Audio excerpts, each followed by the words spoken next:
जाम लगने का मेन कारण है वो अतिक्रमण। ये जिस तरह से आपने कहा कि वो आज के बाद से शुरू हो जाएगा और ये जो है अतिक्रमण है वो मुक्त बहुत जल्द हो जाएगा।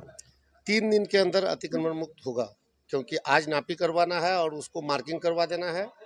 और आज के बाद उन लोग को नोटिस मिलेगी। नोटिस के 3 दिन के अंदर खुद लोग जो रोड पर अतिक्रमण करके हैं, नाला पर भी लोग घर बना चुके हैं, स्वयं हटा लें, वरने तो 3 दिन के बाद प्रशासन का बुलडोजर चलेगा। लेकिन एक समस्या जो जस का तस पड़ा है, बार बार आप जीत रहे हैं लेकिन वो खत्म नहीं हो रहा है। मिला ग्राउंड के पास रोड में जो पानी का समस्या है वो क्यों नहीं खत्म हो रहा है? सर 15-16 साल एक छोटा सा समस्या को खत्म करने के लिए काफी नहीं है क्या? लेकिन हमारे नगर पंचायत में बिजली की कहीं कोई शिकायत नहीं है। और जब भी हम लोग को जितना यूनिट मिलता है पौवा खाली पावर हाउस को, सबसे पहले नगर पंचायत को बिजली मिलती है, इसमें कोई शक नहीं है। मुखिया, नौजवान दिलों की धड़कन, और सिर्फ नौजवान ही नहीं, बूढ़े बुजुर्गों के दिलों की धड़कन अहमद हुसैन उर्फ लल्लू मुखिया जी हैं। अब लोग सवाल ये भी तो खड़ा कर रहे हैं ना, इतने दिनों से राज कर रहे हैं, इतने ज्यादा पीसी के पैसे मिले हैं, पीसी के पैसे से कम उसको 1 फीट ऊंचाई करके ढलाई कर दिया जाए उस जगह में। ये इतनी लोगों को परेशानी बिजली सप्लाई को लेकर के आप लोग चुप्पी साधे हुए हैं, इसके पीछे का कारण क्या हो सकता है? अगर वो पीसीडीसी के चक्कर में हम लोग रहते तो बार बार लोग हम लोग को नहीं चुनते। और यही चीज़ चुनाव के वक्त भी लोग बोलते थे, इसका जवाब मैं बोल दिया था कि जनता देगी, और जनता दे चुकी है। क्योंकि हम ये पीसी सबके फेरे में नहीं रहते हैं, हम विकास के काम में ज़्यादातर दिमाग लगाते हैं। जो डाक बंगला पौवा खाली है और वहां पर खास करके जो मर्द लोग हैं वो तो किसी तरह से अपनी हाजत को पूरा कर लेते हैं, लेकिन जो महिलाएं हैं वो जो है सार्वजनिक एक शौचालय वहां पर नहीं होने के कारण काफी दिक्कतों का सामना करना पड़ रहा है। चूंकि आप पर ही भरोसा है और बार बार आपने कहा कि हम लगातार 22वां साल से राज कर रहे हैं, यहाँ पर गद्दी में है, तो सर ये भी तो वहां पर बन सकता है, चूंकि वहां पर बिहार सरकार की जमीन भी है डाक बंगला में। पिछले कुछ दिनों से ठाकुरगंज और पौवा खाली और इसके आसपास के इलाके में जिस तरह से बिजली सप्लाई को लेकर लोग परेशान हैं, लोग बिजली जिस तरह से सप्लाई उनको मिलना चाहिए मिल नहीं रहा है। हालांकि इस मसले को लेकर, इस मुद्दे को लेकर अलग अलग जगह में जो है मसाल जुलूस निकाला जा रहा है और खास करके आसपास के इलाके के जो जनप्रतिनिधि हैं ये सब के सब एक तरफ से चुप्पी साधे हुए हैं। आज हम नगर पंचायत जो है पौवा खाली के चेयरमैन प्रतिनिधि अहमद हुसैन उर्फ लल्लू जी के यहाँ है। सर सबसे पहले हम पूछेंगे, इतनी लोगों को परेशानी बिजली सप्लाई को लेकर के आप लोग चुप्पी साधे हुए हैं, इसके पीछे का कारण क्या हो सकता है? हम लोग चुप्पी साधे हुए नहीं हैं। और रह गई बात की जो समस्या है क्षेत्र में, उसके लिए हम लोग लगातार जो पदाधिकारी है बिजली विभाग के, उन लोगों से हम लोग संपर्क बनाए हुए हैं। जैसा कि मेरे नगर क्षेत्र में एक ट्रांसफार्मर जल गया था, तो 2 दिन के अंदर में ही एक नहीं बल्कि 3-3 ट्रांसफार्मर यहाँ नया लग चुका है। और बाकी जगह सही में दिक्कत हो सकती है, लेकिन हमारे नगर पंचायत में बिजली की कोई समस्या नहीं है। और यहाँ जितना बिजली मिलती है वो यहाँ बिल्कुल अवेलेबल है। लेकिन और मसाल जुलूस तो साहब आपके ही नगर पंचायत में निकाला जा रहा है। नहीं, वो निकाला गया, लेकिन हमारे नगर पंचायत के लोग नहीं है, उसमें कुछ ग्रामीण क्षेत्र के लोग हैं वो किए थे, क्योंकि ग्रामीण क्षेत्र में कहीं कहीं कोई समस्या हो सकती है। लेकिन हमारे नगर पंचायत में बिजली की कहीं कोई शिकायत नहीं है। और जब भी हम लोग को जितना यूनिट मिलता है पौवा खाली पावर हाउस को, सबसे पहले नगर पंचायत को बिजली मिलती है, इसमें कोई शक नहीं है। मुखिया जी एक सवाल हम ये भी करेंगे ना, इंसुलेटर को लेकर पूछेंगे। जैसे ही आपके ही यानी किशनगंज से सटे जो बंगाल है वहां का बिजली व्यवस्था, तो बिहार का और बंगाल का, इसमें आसमान और जमीन का अंतर क्यों दिखता है?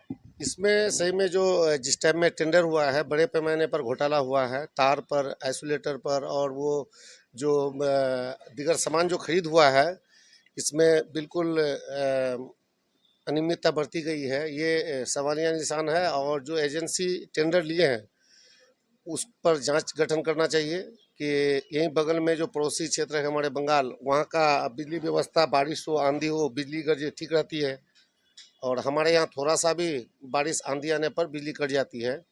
ये सवालिया निशान खड़ी होती है, उसका जांच होना चाहिए। हम जिला पदाधिकारी महोदय से कहेंगे कि उस एजेंसी पर टीम गठित कर जांच करवाया जाए। मुखिया जी आपके नगर पंचायत पौवाखले में जैसे आपने कहा कि बिजली का समस्या है नहीं, हम लोग को सप्लाई मिल रहा है, लेकिन एक समस्या जो पिछले आप अगर देखें नगर पंचायत पौवाखाली तो फिलहाल बना है जो है, पहले इसको ये पंचायत पौवाखाली था और लगातार आप 15-16 साल से इस यहाँ पर आप राज कर रहे हैं, लेकिन एक समस्या जो जस का तस पड़ा है, बार बार आप जीत रहे हैं लेकिन वो खत्म नहीं हो रहा है। मिला ग्राउंड के पास रोड में जो पानी का समस्या है वो क्यों नहीं खत्म हो रहा है? सर 15-16 साल एक छोटा सा समस्या को खत्म करने के लिए काफी नहीं है क्या?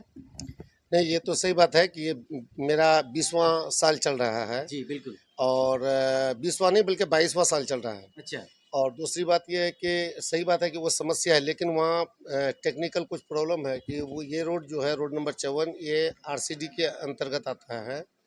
और आरसीडी के अंतर्गत जो भी सड़क है उसमें हम लोग हस्तक्षेप नहीं कर सकते हैं और उसमें काम नहीं कर सकते हैं। उसके अलावे जहाँ भी काम है मुख्यमंत्री सड़क हो, प्रधानमंत्री, उसमें हम लोग काम कर सकते हैं। नहीं, साइड में जो नाला है ना, वो नाला बंद पड़ा है, उसको तो साफ करवा सकते हैं मुखिया जी। नहीं, नाला साफ भी करवाने से कोई फायदा है नहीं, क्योंकि वो नहीं बोले कि ठेकेदार द्वारा बिल्कुल गोलमोल हुआ है। ये रोड से नाला ऊंचा है, जी। हम लोगों ने साफ भी करवाया है, सब कुछ करवाया है, लेकिन उल्टे नाली का ही पानी रोड में घुस जाती है, क्योंकि रोड वहाँ नीची है, इसीलिए वहाँ थोड़ा सा दिक्कत है। और इसके लिए आरसीडी को हम लोग पत्र लिख चुके हैं कि आप लोग खुद काम कर लें या फिर नहीं तो हम लोग को अनुमति दे दें। अब तक जवाब नहीं आई है, देखिए बहुत जल्द उसका जवाब मिल जाए, चाहे तो अपने बना देंगे या फिर हम लोग को अनुमति मिल चलिए, जाएगी। नौजवान दिलों की धड़कन, और सिर्फ नौजवान ही नहीं, बूढ़े बुजुर्गों के दिलों की धड़कन अहमद हुसैन उर्फ लल्लू मुखिया जी हैं। अब लोग सवाल ये भी तो खड़ा कर रहे हैं ना, इतने दिनों से राज कर रहे हैं, इतने ज्यादा पीसी के पैसे मिले हैं, पीसी के पैसे से कम उसको 1 फीट ऊंचाई करके ढलाई कर दिया जाए उस जगह में। नहीं, ये ऐसा लोगों का सवाल है जो हम आपसे कर रहे हैं। लोग तो विपक्ष का काम ही है लोगों पर सवाल खड़ा करना, लेकिन ऐसी कोई बात नहीं है। अगर वो पीसीडीसी के चक्कर में हम लोग रहते तो बार बार लोग हम लोग को नहीं चुनते। और यही चीज़ ये चुनाव के वक्त भी लोग बोलते थे, इसका जवाब मैं बोल दिया था कि जनता देगी, और जनता दे चुकी है, क्योंकि हम ये पीसीडीसी सबके फेरे में नहीं रहते हैं, हम विकास के काम में ज़्यादातर दिमाग लगाते हैं। और ऐसी बात नहीं है, चाहेंगे तो हम लोग निजी फंड से भी करवा सकते हैं उसको, लेकिन उसमें समस्या ये है कि उससे पहले नाला बनना ज़रूरी है, जिसके लिए हम लोग विभाग को और जो ये है नगर विकास विभाग जो है आवास विभाग, इसको हम लोग पत्र लिख चुके हैं। 4 करोड़ के लागत से हम लोग का निजी फंड से एलआरपी चौक पौवा खली से पवना पुल तक वो नाला बनना है, जिसके लिए आज हमारे जिला पदाधिकारी महोदय टीम गठित किए हैं। खासकर आज सोमवार है, अभी कुछ ही घंटों में सारे पदाधिकारी आ जाएंगे। एलआरपी चौक पौवा खाली से पवना पुल तक अतिक्रमण मुक्त करवाया जाएगा। अतिक्रमण मुक्त करके जो पुरानी नाली है उसको तोड़कर फिर नया नाली का निर्माण हम लोग करेंगे अपने से, जिसमें सारा जल जमाव का समस्या खत्म हो जाएगा। और इसके साथ साथ जाम का भी समस्या जो है सर, हम इस सवाल पे आते ही थे, आने ही वाले थे, आपने जवाब दे दिया। जो अतिक्रमण का जो मेन कारण है ना, जो जाम लगने का मेन कारण है वो अतिक्रमण, ये जिस तरह से आपने कहा कि वो आज के बाद से शुरू हो जाएगा और ये जो है अतिक्रमण है वो मुक्त बहुत जल्द हो जाएगा। 3 दिन के अंदर अतिक्रमण मुक्त होगा, क्योंकि आज नापी करवाना है और उसको मार्किंग करवा देना है, और आज के बाद उन लोग को नोटिस मिलेगी। नोटिस के 3 दिन के अंदर खुद लोग जो रोड पर अतिक्रमण करके हैं, नाला पर भी लोग घर बना चुके हैं, स्वयं हटा लें, वरना तो 3 दिन के बाद प्रशासन का बुलडोजर चलेगा, तोड़वा के आम लोगों की सुविधा के लिए इसको अतिक्रमण मुक्त करना जरूरी है। और जब तक अतिक्रमण मुक्त नहीं होगा हम लोग यहाँ काम नहीं कर सकते हैं। सर, चूंकि वीडियो लंबा हो रहा है, एक सवाल हम आपसे सिर्फ लास्ट में करना चाहेंगे।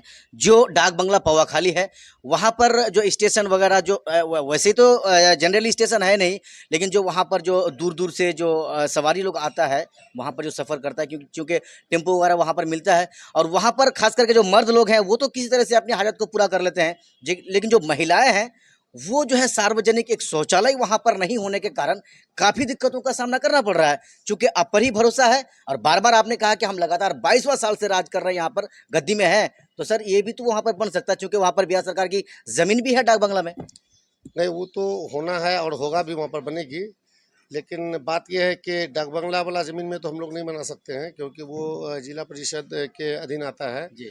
और हम लोग की ज़मीन वहाँ है, नगर पंचायत की ज़मीन जो अतिक्रमण किए हुए हैं, और उसी पर आज से काम शुरू हो रहा है। अतिक्रमण मुक्त होते ही सुलभ शौचालय एक नहीं बल्कि 3-4 जगह मार्केट में, एलआरपी चौक में और मेला ग्राउंड में भी बनना है। और दूसरी बात यह है कि वो जो शुद्ध पेयजल का भी प्लांट 3-3 जगह जो हम लोग उसका नक्शा बना के रखे हैं, उसका भी काम होना है। अभी तो नगर पंचायत बनने का हम लोग को 1 साल ही हो रहा है चुनाव जीतने का, लेकिन 1 साल के अंदर में सबसे पहले ग्रामीण क्षेत्रों में जो सड़कों की समस्या थी उसको क्लियर किया गया है। अब आहिस्ते आहिस्ते ये सारा काम पूरा किया जाएगा। टेम्पो स्टैंड भी बनना है, बस स्टैंड भी बनना है, लेकिन उसके लिए जगह खाली नहीं है। जगह खाली करवाने का काम आज से हमारे जिला पदाधिकारी महोदय के आदेश अनुसार काम शुरू हो रहा है। चलिए, ये थे हमारे साथ नौजवान दिलों की धड़कन और लगातार एक पंचायत में 22 साल से राज करने वाले अहमद हुसैन उर्फ लल्लू मुखिया जी। कई एक सवाल मेरे जहन में था जिसको मैंने किया, बाकी आपने हमारे इस पूरा वीडियो को देखा। देखने के लिए आपका बहुत बहुत धन्यवाद। जय हिंद।